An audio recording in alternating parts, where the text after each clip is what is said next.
kita selenggarakan secara UTBK di wilayah kerja kita di Flores karena ada bencana ataupun erupsi gunung ya, sehingga rencana kita yang akan kita selenggarakan di Flores kita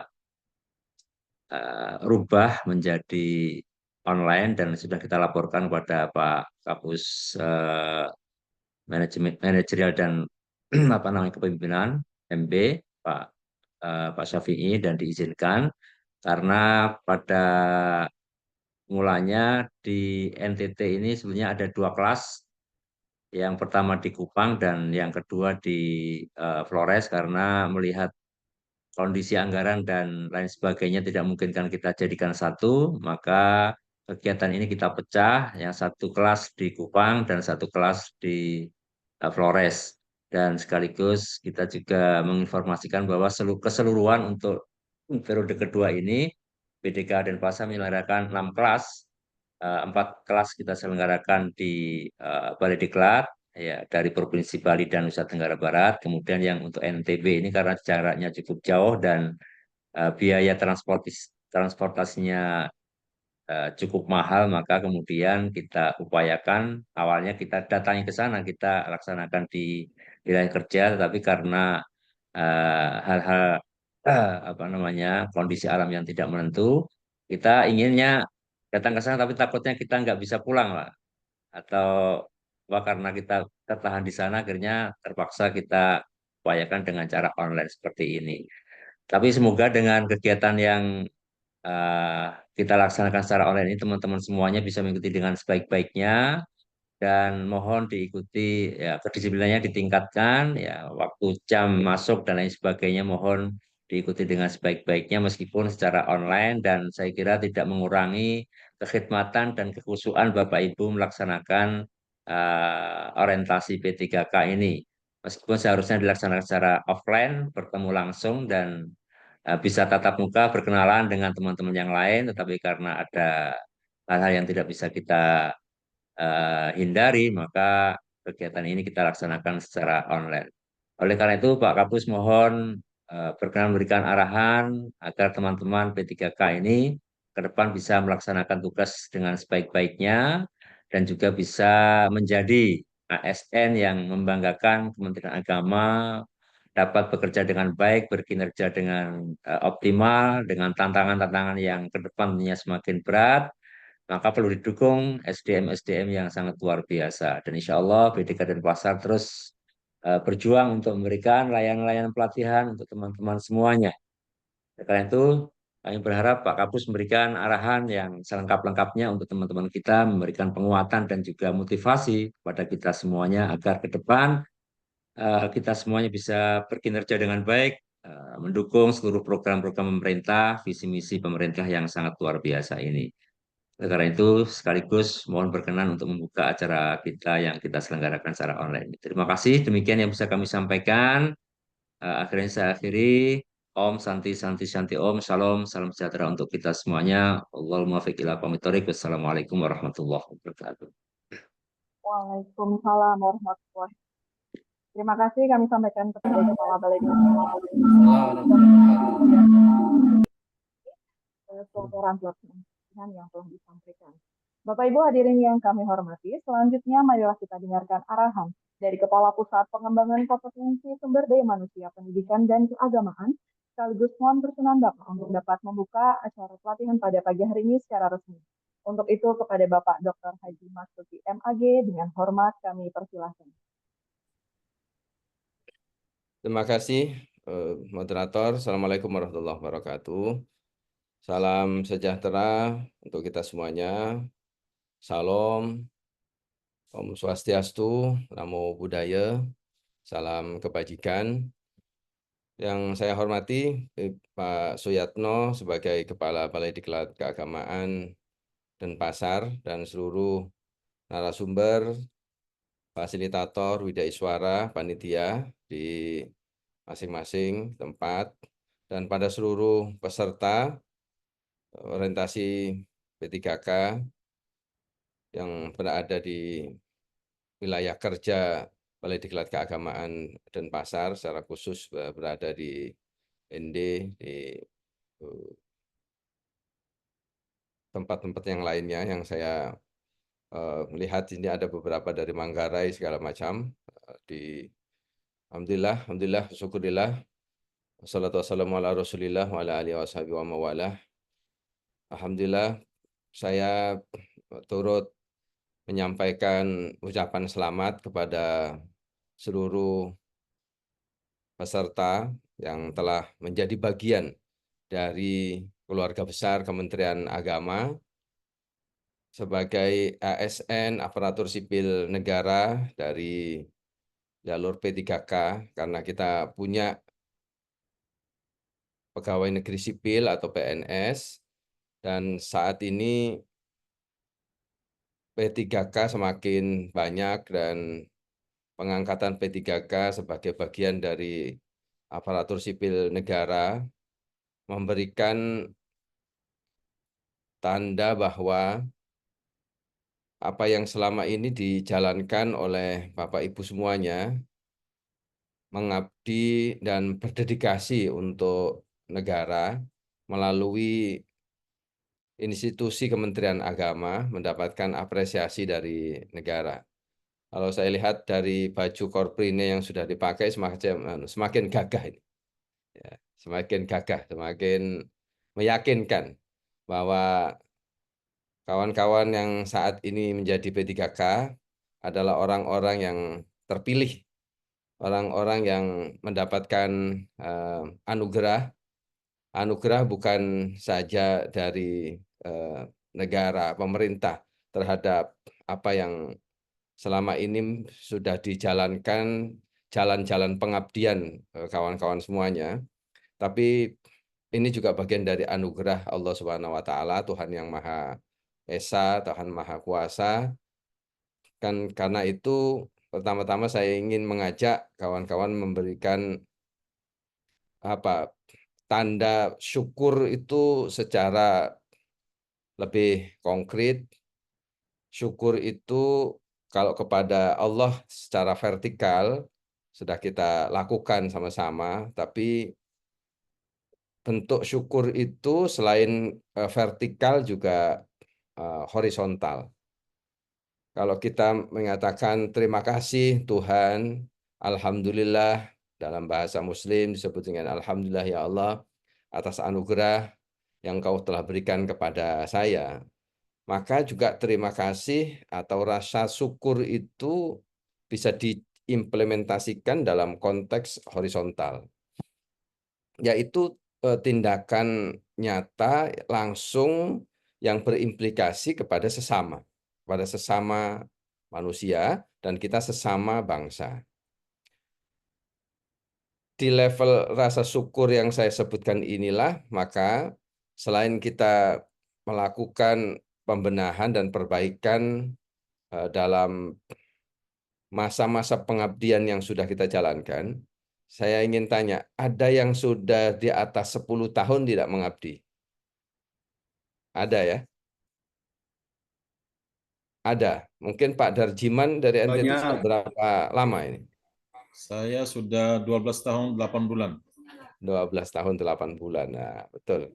Saya sudah menduga ada banyak kawan-kawan yang juga sudah lama mengabdi di instansi Kementerian Agama ini di bawah otoritas Kementerian Agama atau kementerian-kementerian yang lainnya untuk negara ini, dan inilah bukti bahwa apresiasi dan kemudian rasa syukur ini yang harus kita jalankan, implementasikan untuk lebih kemudian meningkatkan kompetensi, meningkatkan kapasitas kita sebagai abdi negara dan abdi masyarakat.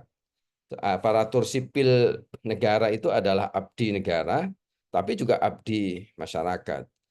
Nah, karena kita berada pada wilayah di mana kita menjadi perantara bagi kebijakan-kebijakan yang dikeluarkan oleh pemerintah, dalam hal ini melalui Kementerian Agama, melalui kebijakan-kebijakan yang terus dijalankan oleh Kementerian Agama. Tapi sisi yang lainnya, ASN ini adalah kepanjangan tangan yang kemudian menyampaikan kebijakan ini sampai kepada masyarakat.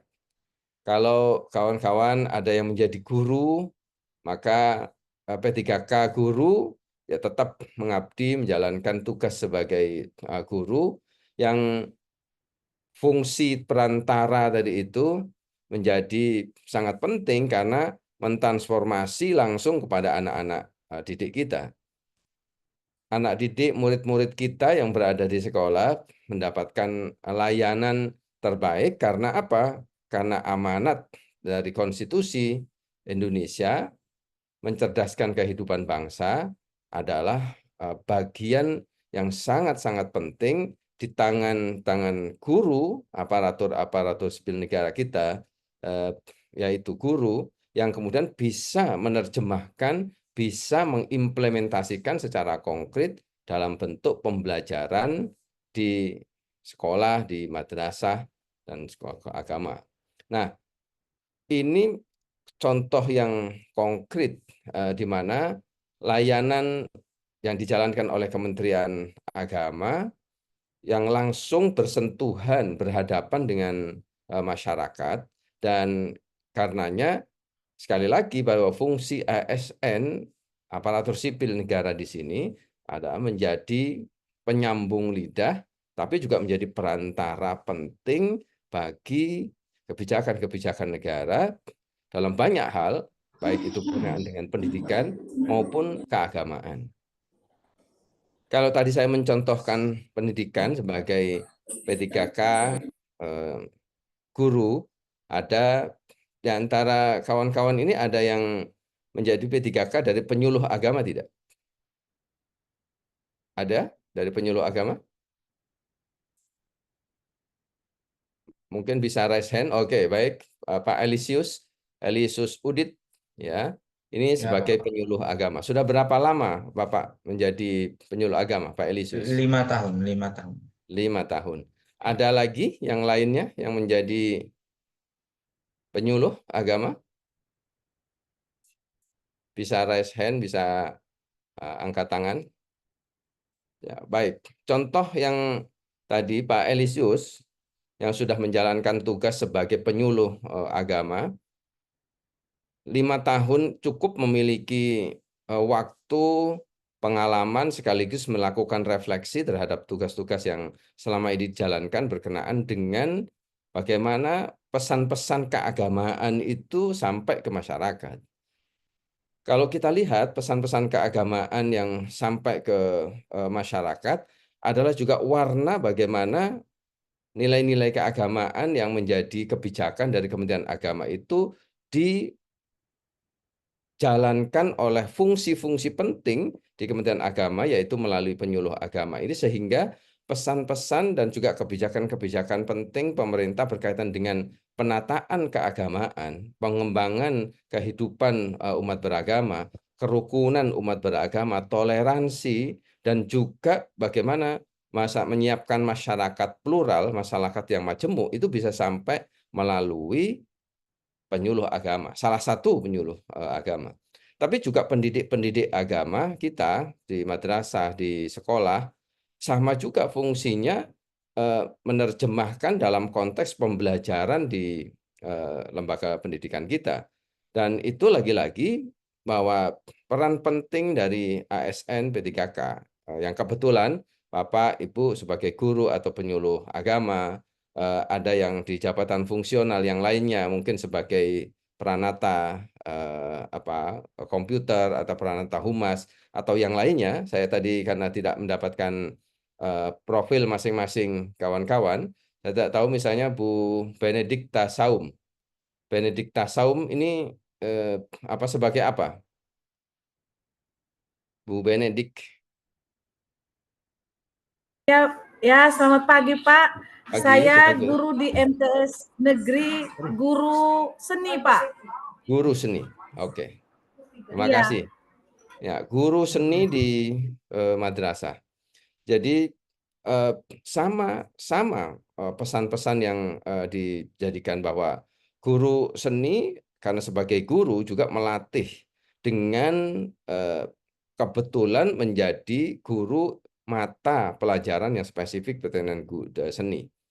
Namun karena kita sebagai guru juga punya kewajiban tadi yang sama terhadap anak-anak bangsa kita, bagaimana mendidik melalui seni, mendidik melalui olahraga, mendidik melalui ilmu-ilmu pengetahuan dan sains, mendidik melalui nilai-nilai agama sebagai guru agama.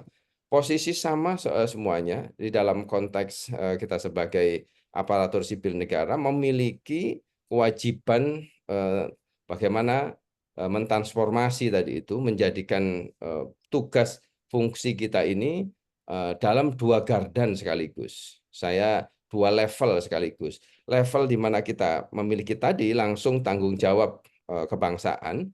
Tanggung jawab kebangsaan ini yang berkaitan dengan tugas-tugas kita menjadi pelayan masyarakat, menjadi abdi bagi masyarakat. Tapi sisi yang lainnya juga fungsi-fungsi keagamaan, tanggung jawab keagamaan bahwa kita, apapun agama kita, Kristen, Katolik, Islam, Hindu atau Buddha dan Konghucu, sama-sama bahwa kita memiliki orientasi yang tinggi.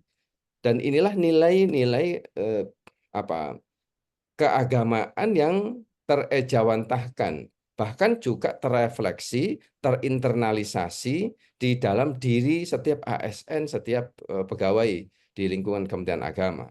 Melalui nilai-nilai keagamaan yang dihayati, yang diinternalisasi dan kemudian dipraktekkan, dijalankan, sesungguhnya kita juga berada pada makom, makom itu pada posisi yang sangat tinggi, yaitu berkaitan dengan tugas-tugas kita kepada Allah Tuhan yang Maha Esa sebagai wujud dari peribadatan yang kita lakukan, sebagai wujud dari kehambaan kita sebagai Tuhan. Jadi kalau nilai-nilai ini dijadikan sebagai dasar motivasi internal yang kuat, maka kita dalam pengabdian dan proses pengabdian ini, yang tadi sekali lagi ada kawan-kawan yang sudah 3 tahun, 5 tahun, ada yang bahkan di atas 10 tahun mengabdi selama ini, maka ruh atau jiwa atau spirit dari nilai-nilai, baik nilai-nilai keagamaan maupun nilai-nilai kebangsaan tadi itulah yang perlu, hemat saya, perlu ditanamkan secara kuat lagi, dan orientasi P3K ini memberikan pembekalan yang bukan hanya ansih secara administratif saja, tetapi juga posisi penting yang sangat signifikan dari keberadaan P3K Kementerian Agama ini. Nah, kawan-kawan sekalian yang saya hormati, para panitia penyelenggara dan seluruh kita semuanya, saya ingin memulai membangkitkan semangat pengabdian ini, karena inilah sesungguhnya jiwa, inilah sesungguhnya dari spirit kita sebagai aparatur sipil negara. Ya, saya sebagai PNS di Kementerian Agama yang sudah menjalankan tugas kurang lebih 32 tahun saat ini, 23 tahun, tentu memiliki cara pandang yang khas ya sebagai aparatur sipil negara yang menjalankan tugas di Kementerian Agama.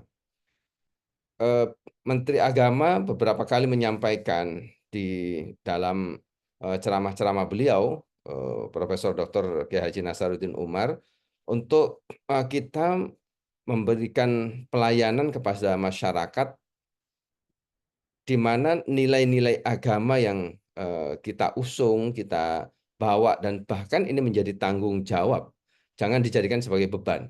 Ya, kalau nanti agama ini dijadikan sebagai beban, itu jatuhnya nanti akan pada persoalan-persoalan yang lebih kemudian hanya menjalankan tugas karena ada beban.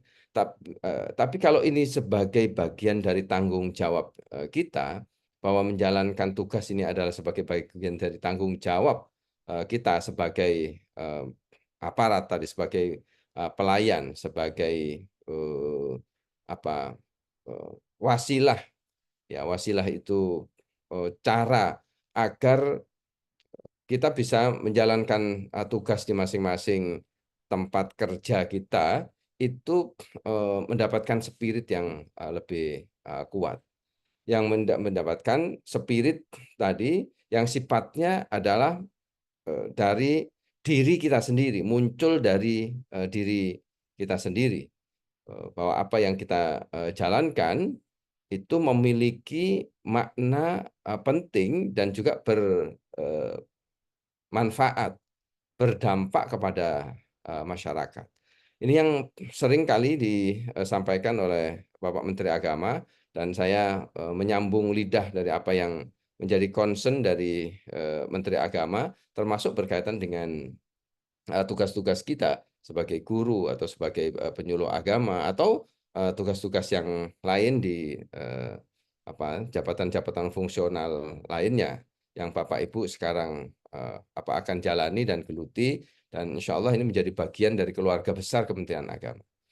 Saya ingin menyampaikan, meskipun saya diminta untuk menyampaikan materi berkaitan dengan kebijakan pembangunan bidang agama, yang mudah-mudahan nanti akan saya coba share sedikit saja sambil mengingatkan kembali kepada Bapak Ibu sekalian agar ya ini masih relevan, dan meskipun ada beberapa catatan yang sangat penting untuk pembangunan bidang agama dan bagaimana tanggung jawab Kementerian Agama ini dalam melaksanakan tugas-tugas keagamaan. Kawan-kawan sekalian, perlu saya mengingatkan kembali bahwa kenapa saya menyebutkan tadi kaitan antara nilai-nilai agama dan nilai-nilai kebangsaan. Karena memang kita memiliki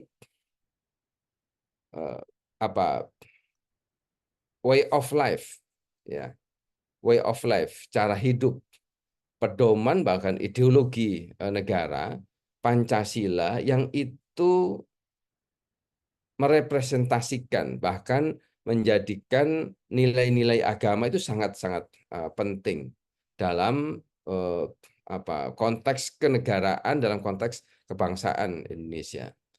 Antara agama dan negara itu tidak bisa dipisahkan dan tidak dipertentangkan, tetapi saling melengkapi. Nilai-nilai agama yang diadopsi, dijalankan oleh negara Indonesia ini berdasarkan kepada semua nilai-nilai agama yang hidup di Indonesia. Makanya 6 agama yang saat ini mendapatkan layanan, saya tidak ingin menyatakan itu secara agama formal, tapi yang mendapatkan perhatian, rekognisi, serta layanan, maka nilai-nilai agama dan sekaligus nilai-nilai kemajemukan agama-agama itu penting dihayati, apalagi sebagai ASN Kementerian Agama, karena Indonesia sebagai negara Pancasila selain mengambil nilai-nilai agama juga memfasilitasi kehidupan beragama tadi itu. Nilai-nilai Pancasila yang terrefleksi dalam sila-sila, mulai ketuhanan yang Maha Esa, kemanusiaan yang adil dan beradab, persatuan Indonesia, kerakyatan, dan keadilan sosial, itu dirumuskan atas dasar segala sesuatu yang hidup yang pernah ada di Indonesia, termasuk di dalamnya adalah yang nilai-nilai penting dari agama yang menjadi bagian dari kehidupan sehari-hari. Bapak Ibu sekalian, sebagai contoh yang kecil saja, betapa bahwa kehidupan keagamaan itu tidak bisa lepas dari kehidupan masyarakat sehari-hari. Saya ingin tanya kepada Pak Innocentius. Innocentius, ya, coba bisa dihidupkan. Pagi ini Anda sudah berapa kali berdoa? Sejak Sudah bangun berapa kali tidur, berdoa? Pak. Ya, Baru 1 kali. Sudah satu kali. baru 1 kali. Ya. Ya, tadi pada saat mau ikut kegiatan ini berdoa atau tidak? Sekalian waktu bangun pagi, Pak. Bangun pagi. Oke. Bu Iya. Rosnawati. Bu Rosnawati dari MTS Negeri 1 ND. dihidupkan. Makanya saya ingin kawan-kawan aktif, saya ingin berdialog saja. Ya. Oke, Bu Rosnawati sudah berapa kali berdoa pagi ini? 1 kali. 1 kali berdoa. Oke. Oke, Pak Arif Kurniawan. Anda sampai pagi ini tadi mulai bangun tidur sampai sekarang sudah berapa kali doa? Baru 1 kali saat keluar dari rumah tadi. Keluar dari rumah. Baik.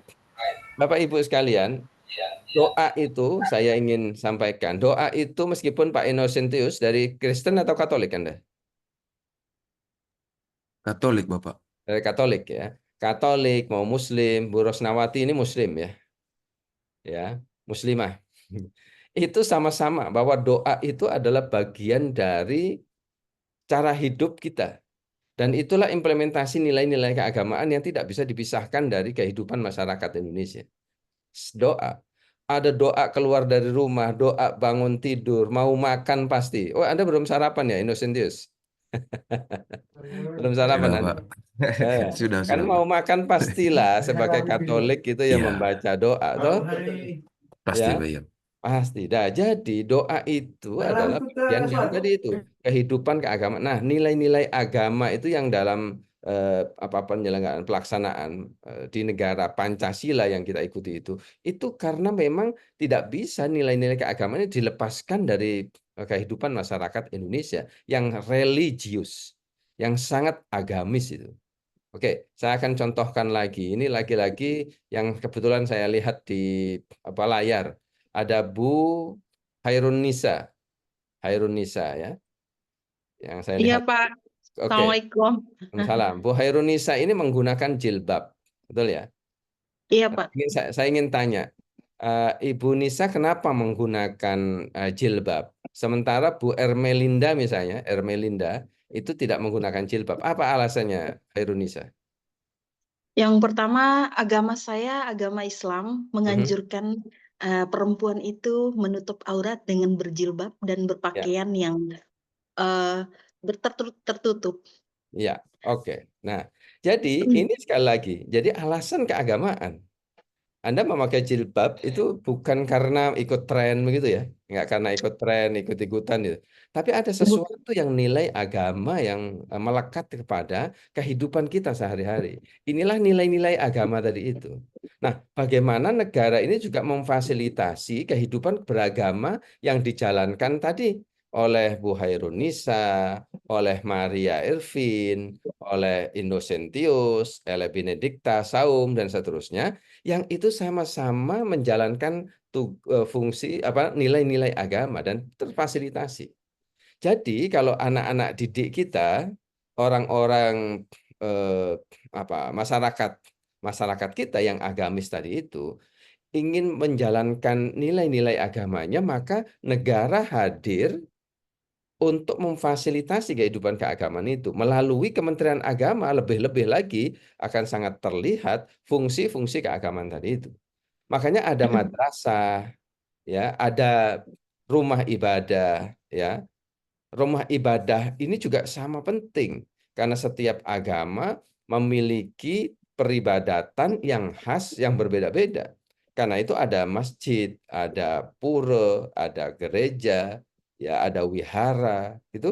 Ini sebagai bagian dari pelaksanaan nilai-nilai agama yang oleh kemudian negara hadir melalui Kementerian Agama hadir untuk bisa memfasilitasi kehidupan beragama itu sebaik-baiknya. Orang datang ke gereja aman, orang datang ke masjid bisa menjalankan peribadatan setiap waktu, orang datang ke pura, ke wihara juga dijamin haknya untuk menjalankan kehidupan agama. Inilah fungsi-fungsi kawan-kawan di Kementerian Agama sebagai keluarga besar kita, Kementerian Agama, tempat kita mengabdi, ini memiliki tugas-tugas seperti itu di bidang keagamaan. Yang karenanya, apakah kawan misalnya Hanafi Beleng dari Manendi, Pak Hanafi Beleng, Beleng apa Beleng? Iya, Pak. Yang betul saya menyebutnya Hanafi apa? Hah? Beleng, Pak. Beleng. Apa itu arti beleng itu? Itu nama dari orang tua Ustadz, Pak. Orang tua, ya kan? Hanafi Beleng sebagai Muslim ya, sebagai Ya, Muslim. betul. Oh iya, Anda sudah menikah kah? Sudah, Pak. Sudah berapa kali? Baru Ya, Anda menikah itu di mana tempatnya? di Alor, Pak. Di Alor. Ya, tempat Anda menikah itu di mana? Di rumah, di masjid, atau di KUA? Di rumah. Di rumah. Siapa yang menikahkan Anda?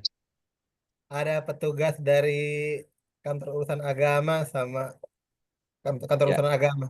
kantor urusan agama. Nah, saya ingin menceritakan ini lagi-lagi bahwa Hanafi Beleng sebagai Muslim itu ada tugas keagamaan di situ, menjalankan tugas dan bahkan ajaran-ajaran agama untuk menikah, betul ya? Ya, Negara hadir memfasilitasi kehidupan beragama bagi Muslim. Semuanya, Mbah Hanafi Beleng dan kawan-kawan Muslim semua seluruh Indonesia, ketika mau menikah, itu bagaimana negara hadir, Kementerian Agama hadir untuk memfasilitasi seluruh pelaksanaan berkaitan dengan nilai-nilai agama, yaitu berupa nikah saja. Makanya ada kantor urusan agama, ada namanya penghulu. Nah, ini biasanya di P3K juga ada dari unsur penghulu. Saya tidak tahu yang 20 orang ini apakah sudah ada atau tidak dari unsur penghulu. Penghulu juga masih bagian dari P3K ini juga. Nah, ini adalah bentuk dari fasilitasi negara untuk melayani kehidupan beragama. Hal yang sama bagi kawan-kawan Kristen ketika menikah, pelaksananya di gereja, aman pelaksananya, tapi kemudian pencatatannya ada di catatan sipil, administrasinya berada di catatan sipil, itu juga bagian dari fasilitasi kehidupan beragama. Nah, saya sengaja menyentuh tadi mulai dari bagaimana posisi ASN Kementerian Agama yang Anda sekarang menjadi P3K-nya di dalamnya dan sekian banyak P3K yang diangkat baru ini adalah dalam wadah yang sama. Saya tadi menyebut sebagai rumah bersama, rumah besar Kementerian Agama yang atau bahkan saya sebut sebagai kapal besar, ya kapal besar yang sedang berlabuh dan kita berada di dalamnya sebagai bagian dari penumpang dari kapal besar Kementerian Agama itu dengan tugas-tugas yang seperti ini. Nah, kawan-kawan semuanya, ini tulisan yang disampaikan oleh Menteri Agama Profesor Nasaruddin Umar yang berseri, ada 3 tulisan yang saya kutip satu ini karena sangat penting untuk kita bisa memahami kondisi objektif bangsa Indonesia dari sisi keberagamaan. Di dalam tulisan yang berseri ini, kawan-kawan bisa nanti bisa lebih membaca ya, bagaimana beliau menjelaskan konteks penting keberagamaan di dalam negara kesatuan Republik Indonesia, yang tadi hubungan atau relasi antara agama dan negara itu sangat-sangat penting sekali. Ya, di samping kita tahu bahwa setiap agama itu punya jalan, ya jalan yang berbeda-beda. Apakah itu berkaitan dengan jalan peribadatan atau nilai-nilai yang didasarkan kepada kitab suci dan ajaran-ajaran para nabi yang berbeda-beda satu dengan yang lainnya. Tetapi bahwa masing-masing agama yang hidup di Indonesia itu ada pada posisi yang sama diakui oleh negara keberadaannya. Belum lagi bahwa setiap wilayah yang dihuni di Indonesia itu juga punya diversifikasi yang berbeda-beda. Dari sisi jumlah misalnya di NTT tentu berbeda posisinya misalnya dengan di negara tetangga dekat, misalnya di NTB atau di Bali. Kebetulan saya ada di Denpasar sekarang. Dari sisi populasi atau jumlah penduduk yang menganut satu agama di masing-masing tempat itu juga berbeda-beda tergantung dari populasi masyarakat penduduk pada aspek kepenganutan terhadap agama-agama yang berbeda-beda tadi. Ada yang kemudian disebut lebih dominan, mayoritas, ada yang minoritas. Nah, kalau dilihat secara keseluruhan, maka lanskap di Indonesia itu semua wilayah memiliki keunikan-keunikan dari sisi jumlah penduduk yang dalam kaitannya dengan kepenganutan terhadap satu agama. Nah, karena ini sekali lagi peta geografis Indonesia yang sangat-sangat penting menjadikan agama ini sebagai potensi yang sangat sangat kuat, dan dalam konteks kemajemukan, yaitu ciri yang kedua dari bangsa Indonesia ini selain tadi religius adalah juga majemuk.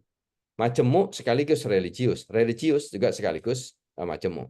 Betapa bahwa kaitan dengan soal-soal kehidupan individu itu sangat lekat dengan kehidupan keagamaan, apalagi berkaitan dengan unsur-unsur kemasyarakatan. Makanya karena posisi yang sangat penting ini, Menteri Agama kali menjadikan dan selalu mempromosikan bahwa kemajemukan dan religiositas, dua ciri besar bangsa Indonesia ini layak memang menjadi dasar bukan hanya pada penataan kehidupan keagamaan di Indonesia, tapi ini juga penting bagi masyarakat dunia, masyarakat global, bukan hanya pada lingkup nasional saja atau regional, tapi ini sangat penting bagi penataan kehidupan global yang mengacu kepada tadi nilai-nilai perdamaian, nilai-nilai kerukunan, nilai-nilai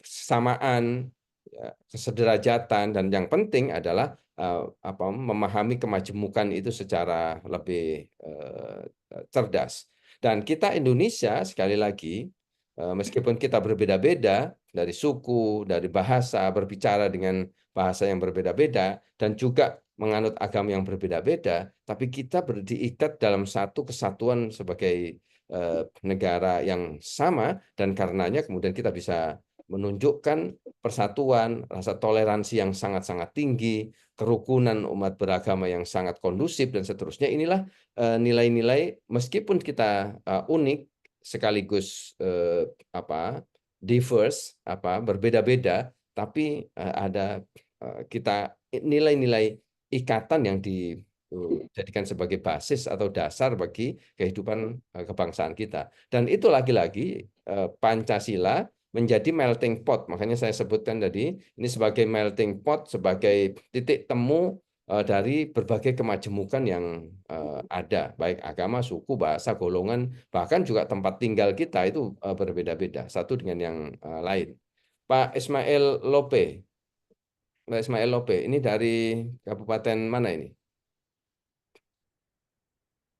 Bisa dihidupkan dulu. Kabupaten mana ini? Oke, ya baik. Nah, ini contoh juga bahwa Pak Ismail Lape, ya Pak Ismail Lape ini dari Kemenak mana ini, kabupaten mana ini? Oke, kalau begitu saya minta Yudi Hartandi, ya. Yudi Hartandi. Di mana Anda tinggalnya ini? Saya tinggal di Kabupaten Ende ya, Pak. Kabupaten Ende juga ya. Di Ende itu ada berapa suku?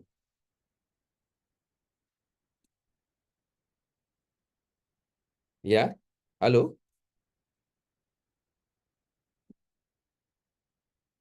Halo? Ya, halo. Ya. Berapa Halo, suku? Pak, ya.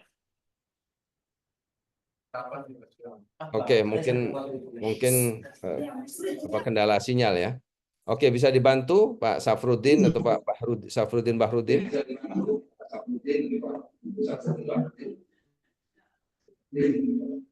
Ya. Saya ingin cek aja bahwa biar kawan-kawan juga lebih familiar juga mengikuti Zoom ini tidak mudah, mengikuti pelatihan bukan online ini ada tantangannya Pak Yatno ya. Jadi Yang di ND ini harus kayaknya peserta ngumpul jadi satu lokus, Pak. di satu lokus ya. Alhamdulillah. Ya. Jadi jumlahnya berapa banyak ini keseluruhan? Total 44, Pak. 44. Oke, ada saya lihat tadi ada Daratan 22 Flores. ya, ada 22 lokus di mana-mana. Baik, kawan-kawan yang sedang berkumpul di satu lokus dan seterusnya, ya ini tantangan yang kita hadapi ya. Kemajemukan itu sendiri menjadi tantangan, tapi ini menjadi potensi yang sangat-sangat besar bagi bangsa Indonesia, bagi kita semuanya. Anda di ND, kita berada di wilayah-wilayah yang tersebar satu dengan yang lainnya, ada diikat dalam satu kesatuan yang sama, yaitu sebagai bangsa Indonesia yang majemuk. Nah, saya ingin bergerak lagi bahwa Pancasila ini sebagai dasar negara, sebagai ideologi negara yang mempertemukan dari paham nasionalisme sekaligus paham agama, sehingga kata Gus Dur, tidak ada tempat bagi negara yang ingin memecah belah kesatuan.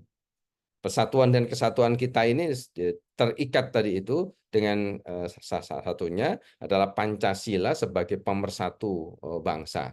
Nah, mengapa nilai-nilai Pancasila ini penting? Karena dalam konteks kita sebagai keluarga besar Kementerian Agama harus memahami posisi agama dalam konteks negara tadi itu yang berasal dari Pancasila, yang kemudian diturunkan melalui Konstitusi Undang-Undang Dasar 1945, di mana negara sekali lagi menjamin kemerdekaan tiap-tiap penduduknya untuk memeluk agamanya masing-masing dan beribadat menurut agama dan kepercayaannya itu. Ini jaminan konstitusi yang saya sebut di awal tadi itu, bahwa setiap orang, setiap penduduk, warga negara itu dijamin hak-hak keagamaannya untuk memeluk satu agama tersebut tanpa ada paksaan dari siapapun, dari unsur manapun. Nah, tugas Kementerian Agama yang seperti ini kemudian turun melalui peraturan Presiden, undang-undang yang menjadi dasar bahwa kepemulukan terhadap agama itu adalah bagian dari hak asasi manusia, HAM, itu yang menjadi ranah tugas dari Kementerian Agama. Tanggung jawab Kementerian Agama terhadap penataan kehidupan keagamaan itu ya karena kita berada pada Kementerian Agama itu mendapatkan tugas dari negara untuk menata kehidupan keagamaan. Urusan pemerintah di bidang agama secara khusus itu ya dilaksanakan oleh Kementerian Agama.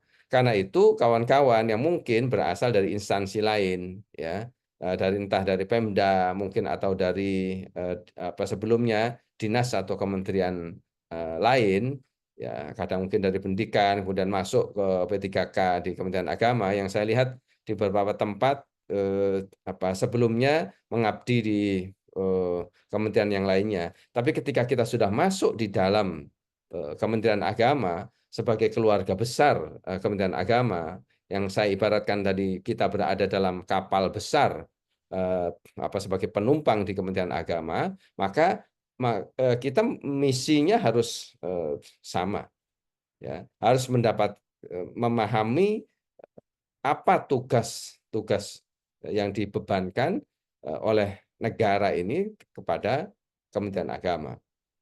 Yang salah satunya adalah tadi memperkuat moderasi beragama dan memastikan bahwa tanggung jawab Kementerian Agama yang besar terkait dengan toleransi, kerukunan, dan harmoni sosial itu menjadi tanggung jawab kita bersama. Ya. Karena tanggung jawab Kementerian Agama ya tanggung jawab kita bersama sebagai aparatur Kementerian Agama. Nah, kawan-kawan semuanya, Bapak Ibu semua yang saya hormati, dengan memahami konteks sekali lagi posisi agama dan negara Kesatuan Republik Indonesia yang sifatnya unik, yang bisa jadi ini berbeda dengan negara-negara lain, ya. Karena ada pendapat yang atau bahkan sekarang implementasi dalam negara itu yang membedakan antara agama dan negara, bahkan memisahkan antara agama dan negara, yang itu yang kemudian disebut dengan sekulerisme, ya. Sekulerisme menjadikan agama ranahnya individu atau warga negara tanpa ada campur tangan dari negara. Tapi ada juga yang menjadikan agama sebagai dasar negara, yaitu negara-negara yang berdasarkan pada agama yang disebut dengan teokrasi ini, ya, teokrasi, ya, selain sekuler. Tapi Indonesia bukanlah negara sekuler, bukanlah negara agama atau teokrasi yang didasarkan kepada agama tertentu. Negara Indonesia ini memilih sebagai negara yang didasarkan kepada Pancasila, di mana sekali lagi saya ingin menekankan di sini tetap menjadikan nilai-nilai agama itu penting bagi negara, karena nilai-nilai ini menjadi ruh, spirit yang akan menjaga bagaimana penyelenggaraan negara ini bisa dijalankan dengan sebaik-baiknya, yang berorientasi kepada tadi pelayanan, fasilitasi terhadap kehidupan agama. Sisi yang lainnya dalam menjalankan agama juga penting posisinya, karena negara itu menjadi wadah yang memudahkan bagi nilai-nilai agama bisa dijalankan sebaik-baiknya. Tadi yang saya sampaikan betapa bahwa kalau misalnya negara dalam keadaan yang hancur, negara yang dalam kondisi konflik perang terus-menerus misalnya, maka juga implementasi nilai-nilai agama juga akan terganggu. Masyarakat yang akan beribadah bermasalah, susah untuk sekedar misalnya beribadah karena ketakutan situasi perang misalnya seperti yang sekarang berkecamuk di beberapa negara, baik itu negara-negara yang berdasarkan agama atau di Timur Tengah maupun misalnya di Rusia versus Ukraina. Ya, dalam menjalankan nilai-nilai agama ada banyak kendala yang terkait itu karena rasa aman dan munculnya ketakutan di mana-mana, sehingga warga negara tidak mudah untuk bisa menjalankan tugas-tugas keagamaannya, menjalankan kewajiban agamanya, dan ini yang menjadi dasar penting kenapa negara dan agama itu saling melengkapi, saling membutuhkan, dan menopang satu dengan yang lainnya. Lebih-lebih kawan-kawan semuanya, apa arah dari kebijakan Kementerian Agama berkaitan dengan menjaga pentingnya moderasi beragama. Moderasi beragama, bukan moderasi agama, ya. Karena moderasi beragama ini bukan memoderasi agamanya, dan karena sudah pasti agama itu sudah moderat, tapi cara beragama, cara pandang kita, sikap kita, perilaku kita, nilai-nilai yang kita hayati itu penting untuk tetap berada pada jalan tengah atau moderat, dan implementasinya dalam penguatan kebijakan Kementerian Agama, bahwa Indonesia yang tadi bukan negara sekuler, juga bukan negara teokrasi, ya, tapi Indonesia adalah negara yang memberikan kehidupan warga dan bangsanya itu diberi kebebasan, tapi sekaligus memfasilitasi kehidupan keagamaannya. Sebagaimana tadi yang sudah saya sampaikan, kawan-kawan. Jadi tugas-tugas Anda memberikan bentuk fasilitasi kebutuhan kehidupan beragama, keagamaan ini sesuai dengan tugas dan fungsi kita masing-masing. Tadi dalam konteks misalnya kalau kawan-kawan sekali lagi yang penyuluh agama, ada banyak sekali ranah keagamaan di masyarakat, apakah itu berkaitan dengan pendidikan keagamaan, maupun melayani, memberikan penyuluhan terhadap masyarakat, ya, tentang keluarga dan dan perkawinan, misalnya keluarga sakinah kalau di dalam Islam, begitu juga berkaitan dengan tugas agama dalam pembangunan, misalnya soal stunting yang sekarang sedang bergolak, terutama dalam konteks NTT misalnya, itu nilai-nilai agama bisa menjadi sarana untuk menjadikan bahasa agama lebih mudah dimengerti oleh masyarakat. Hal yang sama di madrasah, sebagai guru, kawan-kawan juga memerankan diri tadi itu sebagai bagian dari keluarga besar Kementerian Agama yang arah kebijakan berkaitan dengan penataan kehidupan keagamaan itu dijalankan pada masing-masing fungsi. Yang kedua, kebijakan Kementerian Agama berkaitan dengan penataan kehidupan beragama dan moderasi beragama memposisikan diri negara ini in between. Jadi tidak boleh terlalu jauh campur tangan terhadap kehidupan keagamaan, tapi juga tidak boleh lepas tangan sama sekali. Tadi saya contohkan kasus misalnya pernikahan atau perkawinan. Ya, masyarakat beragama khususnya yang Muslim itu menjalankan nilai-nilai agama, misalnya tata cara pernikahannya berdasarkan pada Islam, dilaksanakan memenuhi syarat-syarat dan rukunnya, itu tidak boleh dicampur tangani oleh negara terlalu jauh, misalnya sampai merubah syarat rukun atau nilai-nilai ajaran agama yang sudah didasarkan kepada ajaran atau kitab suci yang diakui.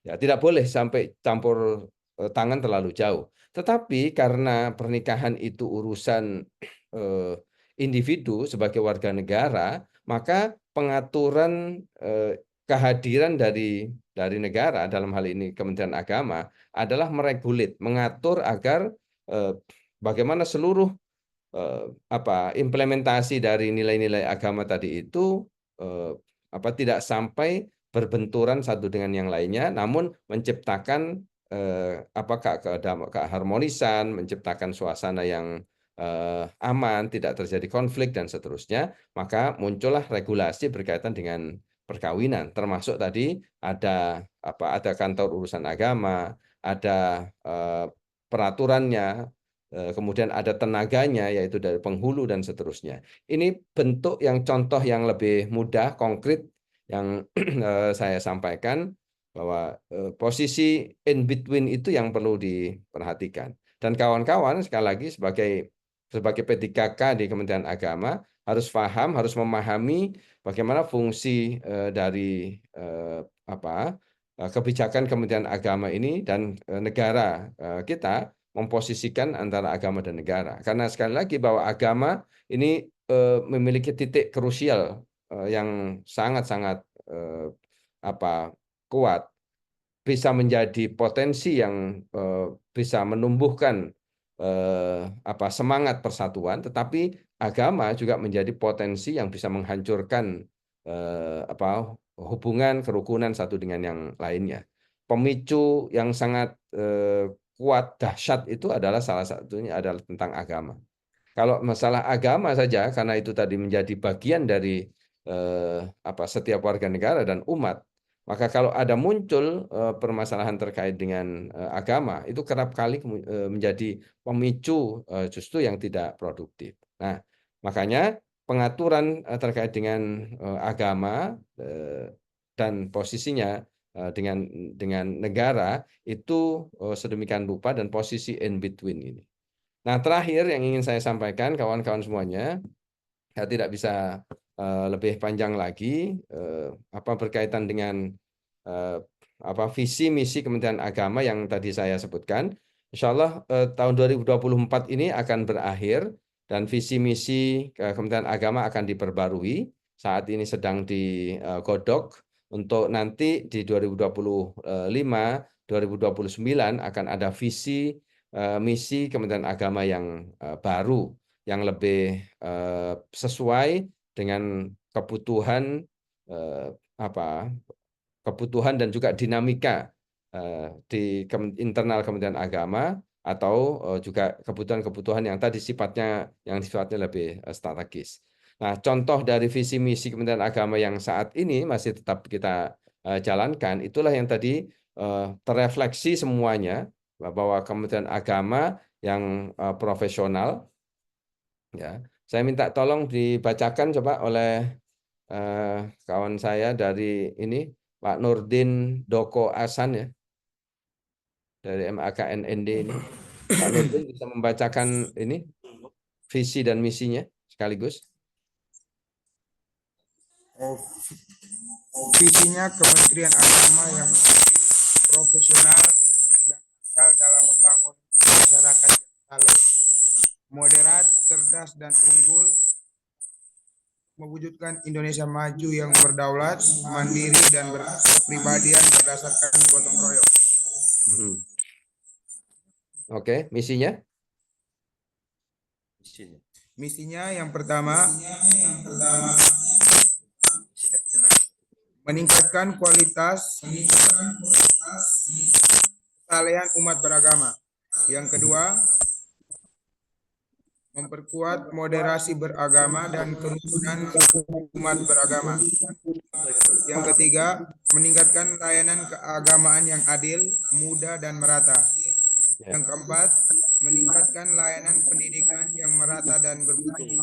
Yang kelima, meningkatkan produktivitas dan daya saing. Yang keenam, memantapkan tata kelola pemerintahan yang baik. Oke, baik. Ya, jadi dari visi misi Kementerian Agama inilah yang tadi yang sudah saya jelaskan di awal-awal, terrefleksi semuanya bahwa Kementerian Agama yang profesional diharapkan semua aparat Kementerian Agama termasuk kita ini yang kawan-kawan dari P3K juga memiliki sikap-sikap profesional. Karena Kementerian Agama sebagai lembaga, maka Kementerian Agama yang profesional dan andal ya dalam membangun masyarakat yang soleh, moderat, cerdas, dan unggul juga harus terrefleksi dari ASN-ASN-nya, dari pegawai-pegawainya, pegawai yang profesional, pegawai yang andal dalam melaksanakan tugas sesuai dengan tanggung jawab tugas dan tanggung jawabnya masing-masing. Sekali lagi bahwa kawan-kawan bertugas dimanapun di madrasah atau di masyarakat, ini visi Kementerian Agama inilah yang harus menjadi bagian dari cara kita dan menjadi semangat kepada kita untuk mengikuti visi yang dimaksud. Kalau masing-masing orang, masing-masing pegawai dan ASN Kementerian Agama profesional dan andal dalam menjalankan tugas masyarakat, tugas kemasyarakatan, mau tugas keagamaan kita, maka bisa dipastikan bahwa Kementerian Agama sebagai institusi ya, itu juga akan menjadi Kementerian Agama yang profesional dan andal. Jadi kalau sekali lagi Kementerian Agama yang andal secara organisasi, secara institusi, maka akan berimplikasi bisa menjalankan tugas-tugas yang dibebankan, yaitu membangun masyarakat yang apa? Yang saleh, yang moderat, yang cerdas dan unggul. Melalui apa? Melalui misi-misi yang saya kelihatan tadi itu. Pakai kaitan dengan meningkatkan kualitas kesalehan umat beragama, memperkuat moderasi beragama dan kerukunan umat beragama, maupun layanan-layanan keagamaan yang adil dan juga pendidikan yang merata dan bermutu. Nah, di dua ini sekali lagi itu pertama ada kaitannya dengan pendidikan, yang dua adalah keagamaan. Dua ranah penting dari tugas Kementerian Agama. Yang dimaksud pendidikan ini adalah pendidikan agama dan keagamaan. Kalau pendidikan secara umum ada Kementerian Dikdasmen hari ini. Ada Kementerian Ristek Dikti, ya. Tapi pendidikan yang dimaksud di Kementerian Agama adalah pendidikan agama dan keagamaan. Karena itu antara pendidikan agama dan kemudian keagamaan yang menjadi dua tugas dari Kementerian Agama, yang adil, yang bermutu, yang berdaya saing, yang produktivitasnya tinggi dan seterusnya, itu untuk menuju apa? Menuju Indonesia yang maju, berdaulat, mandiri dan berkepribadian berdasarkan pada gotong royong. Ini tujuan akhir yang ingin dilakukan. Pertanyaannya, apakah sampai tahun 2024 ini visi dan misi Kementerian Agama ini sudah dijalankan? jawabannya secara umum, karena ini menjadi panduan bagi kita dalam menjalankan tugas, visi dan misi Kementerian Agama ini sudah berjalan dengan baik. Jika di tempat-tempat yang secara khusus, mungkin di unit-unit kerja Kementerian Agama belum maksimal dalam menjalankan visi dan misi Kementerian Agama, inilah kesempatan kita untuk terus memperbaiki diri dan menyempurnakan secara terus-menerus. Kawan-kawan sekalian, saya cukupkan untuk penyampaian arahan kaitannya dengan menjadikan ASN Kementerian Agama yang memiliki concern yang sama dan memiliki visi bersama dengan tugas-tugas Kementerian Agama. Saya anggap cukup dan mudah-mudahan bermanfaat. Dan saya mengajak semuanya untuk membuka acara ini dengan bacaan dan berdoa kepada Allah Subhanahu Wa Taala untuk bagi Muslim membaca suratul Fatihah agar semua penyelenggaraan orientasi P3K dan juga seluruh P3K yang hadir saat ini mendapatkan keberkahan dari Allah Tuhan Yang Maha Esa, dan mudah-mudahan yang menjadi niat kita, yang menjadi tanggung jawab kita dan pengabdian kita dapat kita jalankan dengan sebaik-baiknya untuk kemaslahatan umat, untuk kemaslahatan bangsa ini. Mari kita berdoa menurut agama kita masing-masing. Berdoa sebagai bukti awal untuk membuka acara ini dimulai. Bismillah.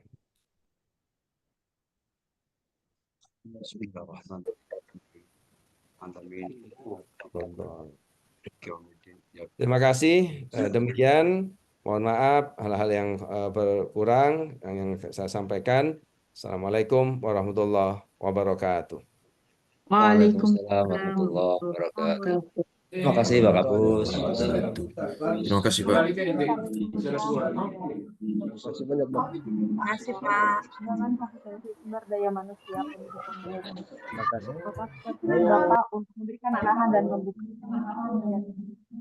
tanpa mengulangi izin apabila Bapak ada agenda lain yang akan dilaksanakan, silakan Bapak untuk meninggalkan ruang meeting. Terima kasih sekali lagi Bapak. Terima kasih Pak Kapus. Terima kasih. Saya pamit keluar. Terima kasih Bapak. Pak. Baik. Mohon izin Bapak Kepala Balai dan Bapak Kasubag kami lanjutkan. Baik, Bapak Ibu hadirin yang kami hormati, demikianlah acara pembukaan orientasi pegawai pemerintah dengan perjanjian kerja pengenalan nilai dan etika pada instansi pemerintah angkatan 25 kantor oleh Kementerian Nusa Tenggara Timur Senin 2 Desember 2024. Terima kasih sekali lagi atas perkenan Bapak Ibu untuk mengikuti Zoom pada pagi hari ini dan mohon maaf bila ada salah. Mohon izin kami tutup dengan sebuah pantun. Makan lalapan pakai sambal terasi. Cakep. Sendiri. Sambil berkumpul dengan kawan lama. Semangat para peserta. Selamat bergabung menjadi silakan Bapak Balai, Bapak Kasubag, Bapak Tim, apabila ada agenda meeting dan Bapak Ibu di Zoom karena akan ada arahan dari kita. Sekali lagi terima kasih, kami tutup. Wassalamualaikum warahmatullahi wabarakatuh. Selamat pagi, salam sejahtera untuk kita. Assalamualaikum warahmatullahi wabarakatuh. Mohon izin Mbak semuanya, silakan dilanjut. Terima kasih Pak Komandan, Pak Kasubag, Pak Ketua ada yang kerja. Terima kasih, mohon izin. Ya Mas. Ye.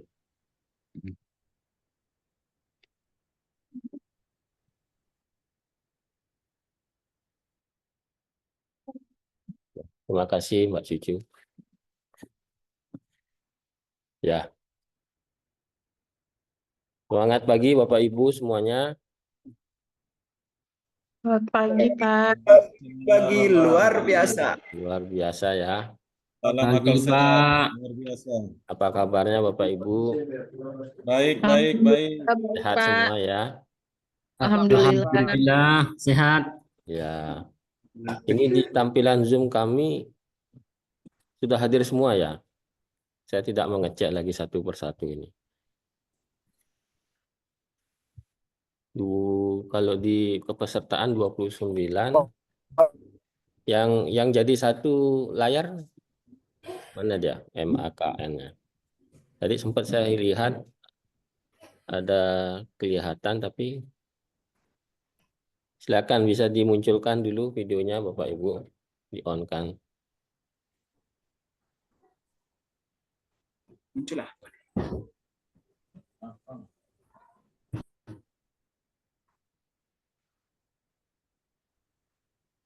Ya, makasih.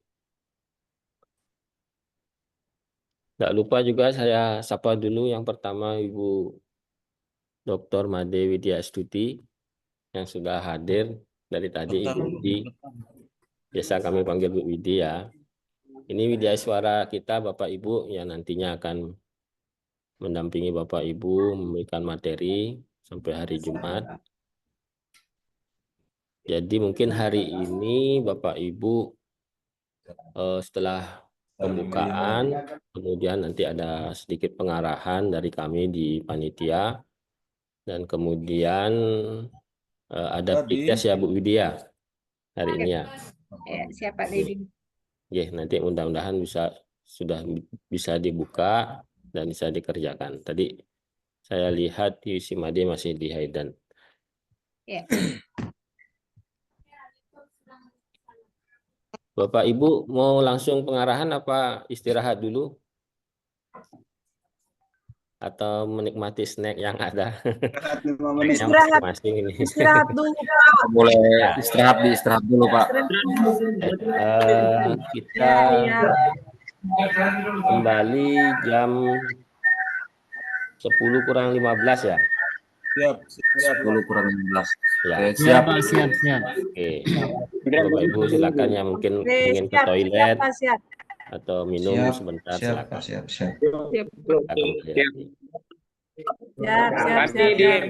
Baik Pak, terima kasih. Nggak usah keluar ya, tetap aja ini laptopnya itu.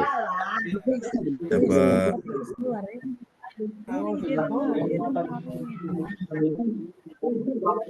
Halo, mohon maaf Pak. Ya, silakan. Kami dari PNND ini lampu mati Pak. Jadi kalau lampu mati semua aktivitas itu bisa berjalan dengan baik termasuk jaringan. Oh ya, nanti kita didiskusikan, nggak apa-apa. Istirahat aja dulu Bapak, nggak apa-apa. Dari Lembata juga seperti itu, dari Kedan. Ya, Jaringan silakan. muncul, Pak. Istirahat dulu, santai saja, santai. Siap. Santai, Bro. Ya. Siap. Oke, siap dulu. Kita minum dulu. Sudah, Ta? Pak Dedi mulai. Minum kopi lu kai. Oke, siap. Ayo kita minum. Bang Borong. Salam dari Floresting. Siap kai. Yo kai. Di Kemenat Manggarai dulu. P3K di itu. Kita tetap. Oh, kai dia apa lu? Kita di Flores Timur. Oh iya kai. Siap kai. Kak Arif, mari ke Min 2. Masuk kita nyelapin.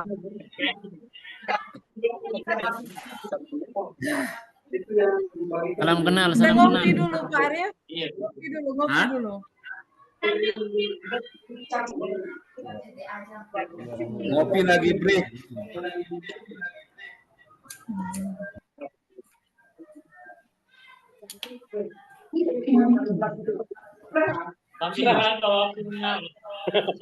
Yang belum dan di latar belakang kan Bu Benedikta, Ermelinda, Bu Ermin, Pak Arif, Bu Anita Ratna.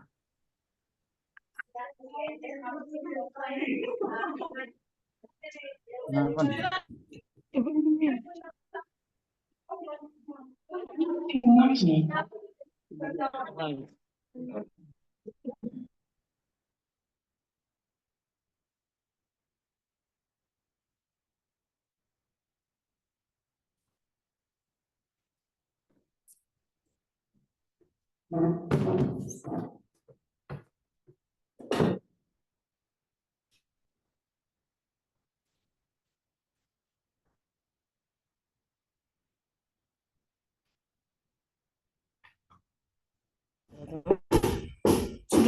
belum sih. Hadir Pak. Hadir Pak.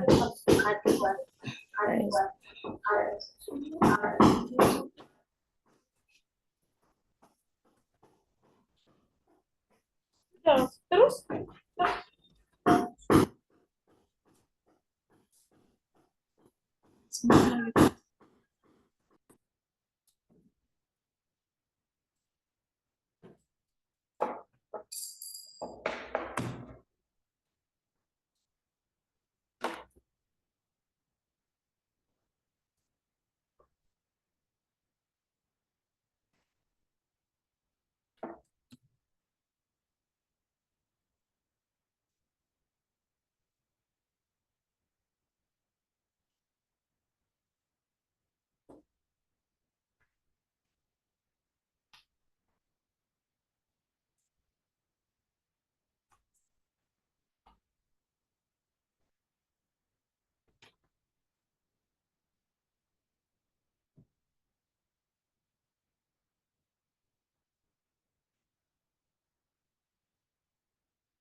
Taipan,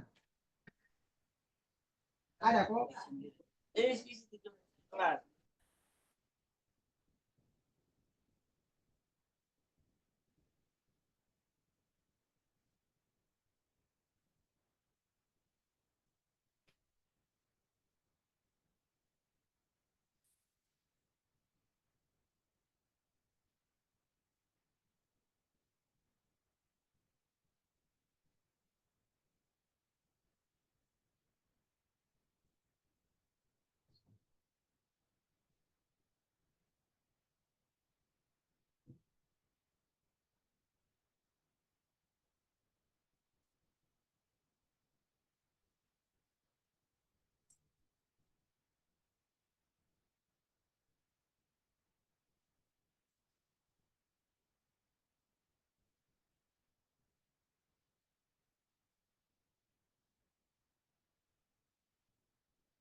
Hidup.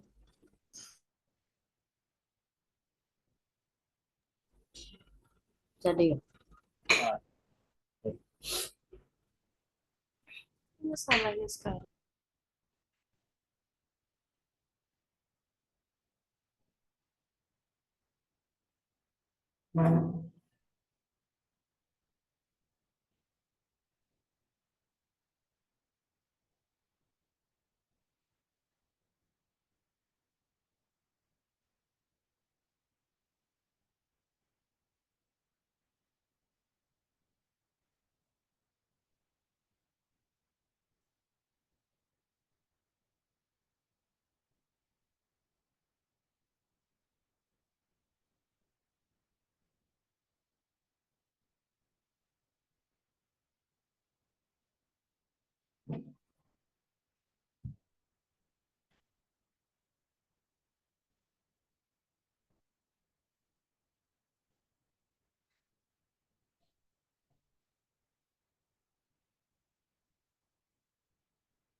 Diklat Keagamaan Denpasar adalah salah satu instansi pemerintah di bawah naungan Kementerian Agama yang merupakan unit pelaksana teknis Kediklatan Kementerian Agama di daerah.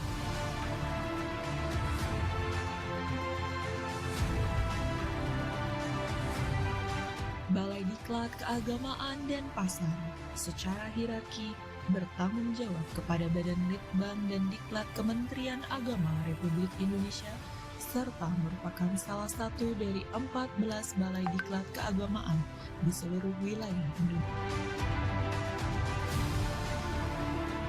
Secara umum, tugas pokok Balai Diklat Keagamaan Denpasar adalah melaksanakan sebagian tugas Badan Litbang dan Diklat Kementerian Agama Republik Indonesia dalam bidang pendidikan dan pelatihan bagi para pegawai Kementerian Agama, baik yang beragama Islam, Hindu, Buddha, Kristen, Katolik, dan Konghucu dengan jumlah pegawai yang menjadi garapan untuk ditingkatkan SDM sebanyak 11.057 orang yang tersebar pada jajaran Kementerian Agama di Provinsi Bali, Nusa Tenggara Barat, dan Nusa Tenggara Timur.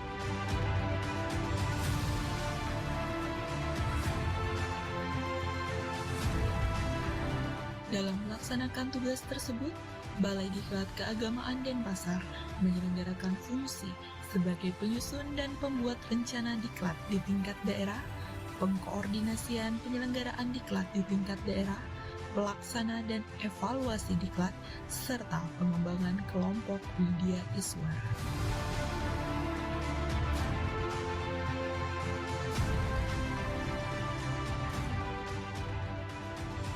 Sejak berdirinya, Balai Diklat Keagamaan Denpasar telah dipimpin oleh 12 kepala balai dengan membawa visi yang sama, yakni mewujudkan penyelenggaraan diklat yang handal dalam penyiapan sumber daya manusia yang profesional.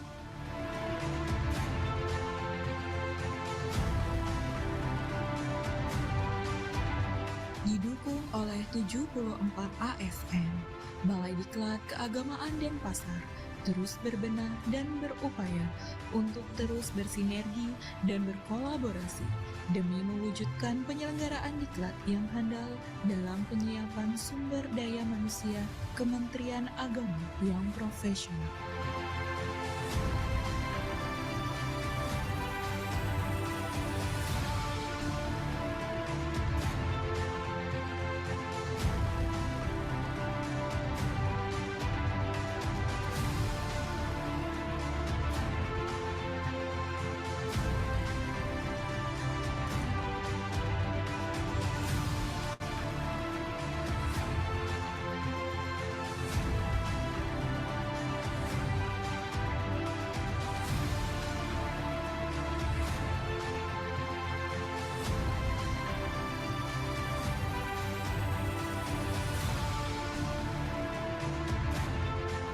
Saya Niwayan Silawati, Widya Iswara Ahli Utama. Spesialisasi saya adalah pendidikan agama dan keagamaan serta moderasi beragama. Matur suksema. Saya Eni Sudaryanti, Widya Iswara pada Balai Diklat Keagamaan Denpasar. Spesialisasi saya pendidikan dan kepenyuluhan. Terima kasih. Saya Sugeng Sudarsono, Widya Iswara, Ahli Madya, Balai Diklat Keagamaan Denpasar, spesialisasi pendidikan matematika dan kurikulum. Saya Siva, Widya Iswara, Ahli Madya, spesialisasi kurikulum, publikasi ilmiah, dan penelitian tindakan praktis. Low, tes. Widya Iswara, Ahli Madya, spesialisasi pendidikan keagamaan.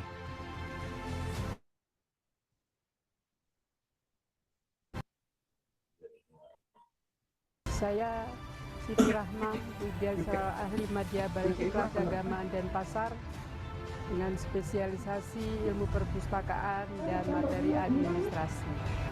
Nama saya Haris Budi Santosa, SPD MPD, Widya Iswara Ahli Madya, spesialisasi rumpun IPA, pelatihan kurikulum, pelatihan kepala madrasah, dan pelatihan karya tulis ilmiah. Saya Khairul Walid, Widya Iswara, PTK Denpasar, spesialisasi pendidikan bahasa Arab, madrasah beragama. Terima kasih. Saya Ahmad Ihsan, Widya Iswara, ahli media di Balai Diklat Keagamaan Denpasar, spesialisasi TIK dan multimedia. Saya Nilo Sukmawati, Widya Iswara, ahli media Balai Diklat Keagamaan Denpasar. Spesialisasi saya adalah akuntabilitas, manajemen ASN, manajemen kepemilikan, dan revolusi mental. Natur suksema. Saya Wahidun, Widya Iswara ahli media dengan spesialisasi bahasa, kurikulum, dan penilaian. Saya Amalia Puspayanti, Widya Iswara ahli media, spesialisasi kurikulum dan karya tulis. Saya Iwayan Iwantara, Widya Iswara ahli media, spesialisasi kurikulum TIK dan PTK. Terima kasih. Saya Nima Deliani, Widya Iswara ahli media dari Balai Diklat Keagamaan Denpasar. Spesialisasi saya adalah layanan publik. Terima kasih. Saya Nima Widya Stuti, saya Widya Iswara ahli media Balai Diklat Keagamaan Denpasar. Spesialisasi manajemen sumber daya manusia dan tata naskah dinas. Terima kasih. Nama saya Iwayan Arya Adriana, saya Widya Iswara ahli media dan spesialisasi saya adalah pendidikan agama Hindu. Terima kasih. Saya Nini Uswatun Fadila, Widya Iswara ahli pertama Balai Diklat Keagamaan Denpasar. Spesialisasi saya TIK dan multimedia.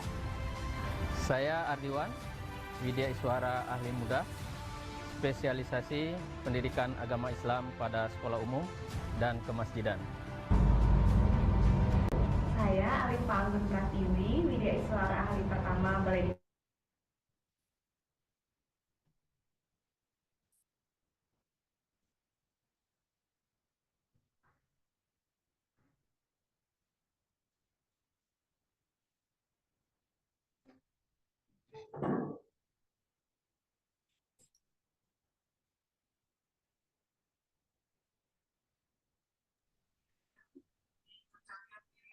Hermia Resit putar 5. Baik Bapak Ibu, akan kembali lagi ke laptop masing-masing. Setelah masuk ke setting, teman-teman coba perhatikan di sebelah kanan ini ada privacy atau privasi.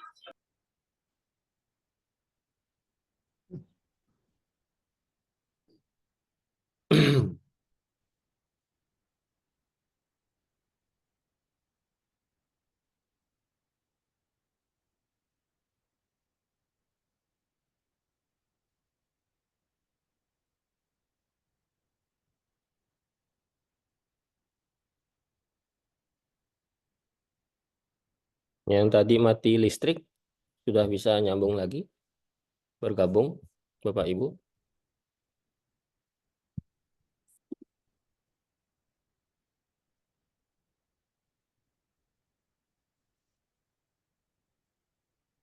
Yang dari MAKNN. Sudah bisa. Sudah. Sudah bisa, Pak. Ya, Sudah bisa. Alhamdulillah, sudah bisa. Baik, terima kasih. Pak Syukur tadi ya. Ya, Pak. Siapa? Iya.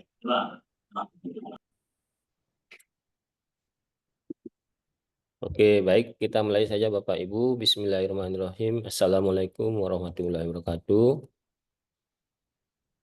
Om Swastiastu, Salam, Salve. Selamat pagi menjelang siang. Yang saya hormati Ibu Nimade Widya Stuti sebagai Widya Iswara Balai Diklat Keagamaan Denpasar. Yang saya hormati Bapak Ibu peserta orientasi P3K angkatan ke-25 serta teman-teman panitia yang saya banggakan. Alhamdulillah, puji dan syukur selalu kita panjatkan kehadirat Allah Tuhan Yang Maha Esa atas limpahan rahmat dan karunia-Nya. Kita masih diberikan kenikmatan, kesehatan, dan kesempatan pada pagi menjelang siang ini untuk bisa hadir dalam Zoom meeting kita ini. Mohon izin Bapak Ibu, kami panitia penyelenggara akan sedikit menyampaikan beberapa hal terkait dengan pengarahan program untuk pelaksanaan orientasi P3K Angkatan 25 ini. Mudah-mudahan semua sudah bisa hadir Bapak Ibu ya. Dan jangan lupa Bapak Ibu, tadi juga Mas Roni sudah membagikan absensi kehadiran Bapak Ibu. Mohon diisi, tidak dilupakan.